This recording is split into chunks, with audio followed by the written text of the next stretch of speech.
राजभवन से हम लोग मिले और महामहिम राज्यपाल से हम लोग कल रात में भी मिले थे।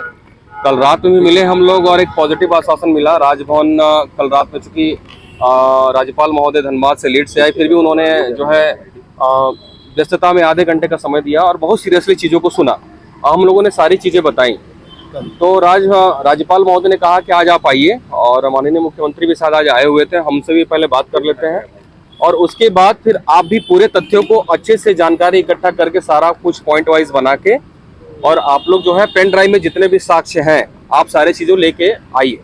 तो आज मुझे लगता है कि प्रधान सचिव महोदय भी बैठे हुए थे और एडीसी थे, राज्यपाल महोदय थे और हम लोग थे। हम लोगों ने एक चीज़ों को काफ़ी अच्छे से ब्रीफ किया, सारी चीज़ों को। और ये देख सकते हैं, ये रिसीविंग में मिला है हम लोग को राज्यपाल महोदय की तरफ से।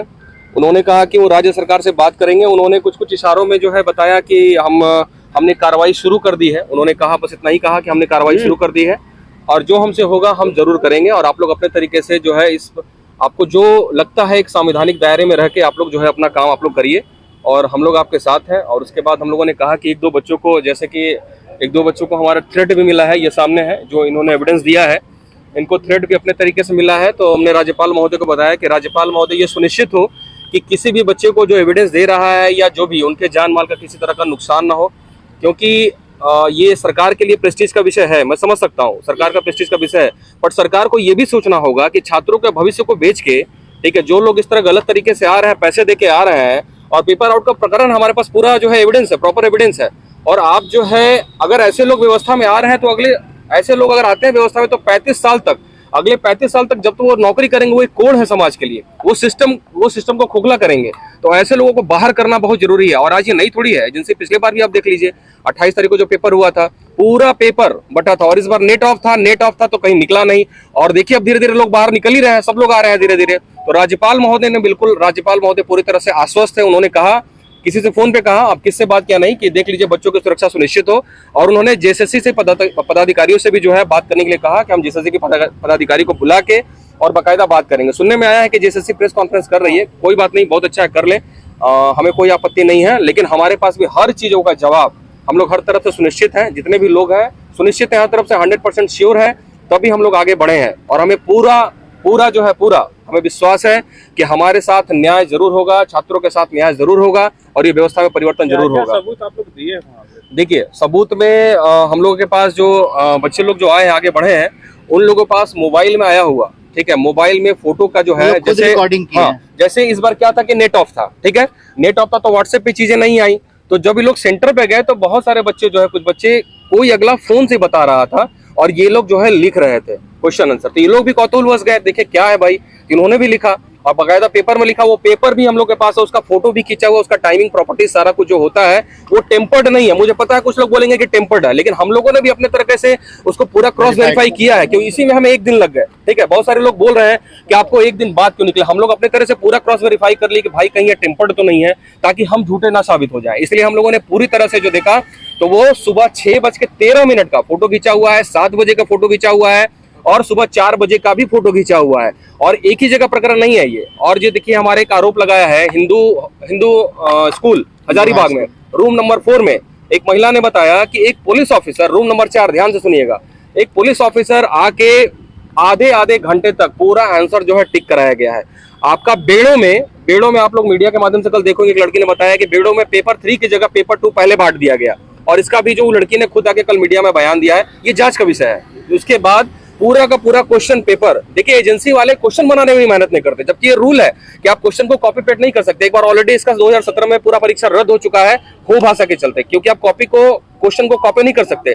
लेकिन इन्होंने कहा कि हु बहु पूरा का पूरा सेट उठाया और आयोग के क्वेश्चन पेपर में क्वेश्चन बनाने में मेहनत नहीं की एजेंसी ने, पूरा का पूरा क्वेश्चन उठा के डाल दिया। तो ये बताइए, क्या आपको नहीं लगता है कि एक तरह का एक लीक है ये छात्रों के भविष्य के साथ खिलवाड़ है? आप ऑफिसर पद पर बैठने जा रहे हो, सचिवालय जहां से राज्य व्यवस्था की जो सरकार का रीढ़ का हड्डी है, वहां जो ऐसे लोगों को, करप्ट लोगों को घुसाने का प्रयास किया जा रहा है, जो आगे 25 साल 30 साल तक सिस्टम के लिए कोड़ बने रहेंगे। हमारी लड़ाई उससे है, न तो हमारा किसी व्यक्तिगत पॉलिटिकल पार्टी से कोई संबंध है। और हम 2017 में भी, जानकारी के लिए लोग जान ले, 2017 में भी हमारी लड़ाई रघुवर दास जी की सरकार में हम लोग किए थे। जो गलतियां थे उसके खिलाफ आवाज उठाए थे, हाई कोर्ट से लेकर सुप्रीम कोर्ट सड़क पे प्रदर्शन किए थे। और सरकारें कोई भी आएंगी वो प्रदर्शन जारी रहेगा अगर कोई गलत करता है तो हमारी मांगे क्लियर है कि सरकार पूरी की पूरी परीक्षा 22 तारीख का सिर्फ नहीं, क्योंकि हो सकता है आयोग ये बोले कि 22 तारीख की परीक्षा हम लोग रद्द करेंगे, तो 22 तारीख का नहीं, 22 तारीख का अगर पेपर रद्द होता है तो इसकी क्या गारंटी है कि 21 तारीख को वही एजेंसी जब परीक्षा ले रही है तो वो परीक्षा का पेपर लीक नहीं हुआ होगा। तो हमारी सरकार से, माननीय मुख्यमंत्री जी से स्पष्ट मांग है कि आप छात्रों के साथ न्याय करें, जांच करके पूरी परीक्षा को यथाशीघ्र 21 या 22 तारीख को, दोनों जो है 21 और 22 का, दोनों पालियों को रद्द करके छात्रों के साथ न्याय करें। और ऐसे लोग रहेंगे अगर सिस्टम में तो सिस्टम के लिए कोड है, झारखंड के लिए कोड है और आपके लिए भी कोड है, तो इनका सफाया करना बहुत जरूरी है। और ये आज से नहीं, जब से 4.5 साल हुआ है, 4.5 में प्रक्रिया कोई भी एग्जाम में साथ छूता नहीं रहा है। हमारे यहाँ मुख्य बधिर भी बोल रहे हैं, आप लोगों ने देखा होगा, फिर उसके बाद आयोग ने क्लैरिफिकेशन दिया कि मुख्य बधिर भी बोल रहे हैं जो है 5 महीने के बाद जो लोग ज्वाइन कर लिए हैं, 5 महीने के बाद उनका जो है वो चेंज कर दिया जाता है, कैटेगरी चेंज किया जाता है। इतना भूल कैसा संभव है? अगर आप लोग देखा होगा, अभी रिसेंट में आप लोगों ने देखा होगा, माननीय मुख्यमंत्री जी ने खुद अपने ट्विटर पे शेयर किया है, लोग जेपीएससी का जो मेंस का एग्जाम दिए हैं वो फोन करके उनसे पैसे मांगा जा रहा है नंबर बढ़ाने के लिए। चलिए ठीक है, एक बार आपको मैं मान लेता हूं कि मोबाइल नंबर की दुनिया है, साइबर की दुनिया है, साइबर अपराधी हो सकते हैं, लेकिन मैं आप मीडिया के बंधुओं से प्रश्न करना चाहता हूं कि इस बात पे भी गौर करें कि उसके पास कैंडिडेट का रोल नंबर और उसकी कैटेगरी कैसे आ रही है। और ये मुख्यमंत्री ने खुद शेयर किया है, कैसे आ रही है ये जांच का विषय है। अगर 1 महीना से रिजल्ट नहीं आया, 1 महीना से चेयरमैन की नियुक्ति नहीं आ रही है, हम लोगों को मीडिया बंधु के माध्यम से ही पता चला है, सच क्या है आई डोंट नो, कि मुख्य चेयरमैन साहिबा ने, नीलिमा क्रिकेटा ने खुद आके कंप्लेन किया है कि उनके ऊपर कैसे दबाव बनाया जा रहा था रिजल्ट को लेके। अब ये जांच का विषय है, ठीक है। और सबसे बड़ा चीज, नगर पालिका का रिजल्ट पिछले 10 महीना से क्यों पेंडिंग है भैया? 40,000 कैंडिडेट, मात्र 40,000, आप सबका रिजल्ट आप दौड़ इतनी व्यवस्था में करा लिए, दौड़ इतनी तेजी में करा लिए, मात्र 40,000 कैंडिडेट, नगर पालिका का रिजल्ट क्यों नहीं आ रहा? ये मैं पूछ रहा हूं। ये बहुत बड़ा जांच का विषय है और यही एजेंसी जो है, यही लोग एजेंसी वाले संलिप्त है और उन्हें कहीं ना कहीं डर है कि अगर हम रिजल्ट को प्रकाशित करते हैं, क्योंकि जब हम लोग मिलने गए थे तो हमें ये बोला गया था कि लैंग्वेज पेपर के जो टीचर है वो बीमार है, वो आंसर अभी जो है बना नहीं पाए हैं। हम लोग बहुत जल्द, मुझे लगता है 3 महीना पहले बताया गया था और आज तक रिजल्ट प्रकाशित नहीं हुआ है। ये बहुत बड़ा जांच का विषय है, बहुत बड़ा जांच का विषय है। मेरा नाम कुणाल हुआ और मैं समस्त आप मीडिया बंधुओं से ये प्रार्थना करता हूं कि आप इस चीज को प्रसारित करें और हमारा जो है साथ देंगे।